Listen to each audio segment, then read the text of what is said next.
दूर पहाड़ों के बीच बसा था सुरम्य वन।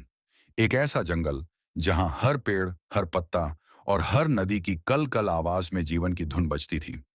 इस जंगल में अलग अलग तरह के जानवर रहते थे, लेकिन सबसे मशहूर था सूरज, एक सुनहरे रंग का शेर। वह न तो सबसे ताकतवर था, न सबसे तेज, लेकिन उसमें एक खासियत थी। वह सभी की बातें सुनता और उनका सम्मान करता।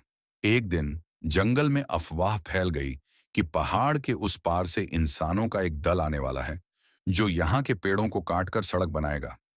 पहले तो किसी ने ध्यान नहीं दिया, लेकिन गिल्ली गिलहरी ने अपनी छोटी सी आंखों से देखा कि सच में पहाड़ी पर कुछ लोग पेड़ काट रहे हैं। डरते डरते वह सूरज शेर के पास पहुंची। अगर ये लोग यहां आ गए तो हमारे घर, हमारा खाना और हमारा जंगल सब खत्म हो जाएगा, गिल्ली ने कहा। सूरज ने तुरंत जंगल की एक बैठक बुलाई। हाथी गजराज, तोता हरीलाल, सांप नागेश और हिरनी चांदनी, सभी जानवर आ पहुंचे। पर समस्या यह थी कि सबकी राय अलग थी। गजराज बोला, हमें ताकत से रोकना चाहिए। नागेश फुफकारा, डर पैदा करो, तब इंसान भागेंगे। लेकिन हरीलाल ने कहा, हिंसा से कुछ नहीं होगा, हमें समझदारी से काम लेना चाहिए। सूरज ने सबकी बातें सुनी और एक योजना बनाई। अगली सुबह सभी जानवर मिलकर पहाड़ी के रास्ते पर जुट गए।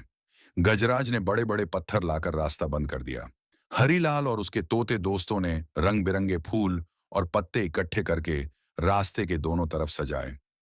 नागेश और उसकी टोली ने पेड़ों की जड़ों के पास सुगंधित जड़ी बूटियां फैला दी, जिससे हवा में मीठी खुशबू फैल गई। चांदनी, हिरनी और गिल्ली गिलहरी ने नदी के किनारे छोटे छोटे पानी के झरने बहा दिए, जिससे जगह और भी खूबसूरत दिखने लगी। जब इंसानों का दल वहां पहुंचा तो वे ठिठक गए। सामने एक ऐसा दृश्य था जैसा उन्होंने कभी नहीं देखा था। पत्थरों से बंद रास्ता, चारों ओर रंगीन फूल, महकती हवा और शांत लेकिन सतर्क खड़े जानवर। दल का नेता धीरे से बोला, यह जगह तो स्वर्ग जैसी है, इसे नष्ट करना पाप होगा। उन्होंने पेड़ काटने का विचार छोड़ दिया और वहां के सौंदर्य को बचाने का वादा किया। जाते जाते उन्होंने एक तख्ती गाड़ दी, यह जंगल प्रकृति का खजाना है, इसे छूना मना है। उस दिन से सूरम्यवन के जानवरों ने एक वादा किया, वे हमेशा अपने घर की रक्षा करेंगे, लेकिन बिना हिंसा के, समझदारी और एकता से। गिल्ली गर्व से बोली, हम छोटे हैं, लेकिन जब हम सब मिलते हैं तो कोई भी हमें हरा नहीं सकता। सूरज मुस्कुराया, यही जंगल का रहस्यमयी वादा है, एकता में ही हमारी असली ताकत है। और उस दिन से सूरम्यवन की हवा में सिर्फ पेड़ों की खुशबू ही नहीं, बल्कि एकता और प्रेम की महक भी फैलने लगी।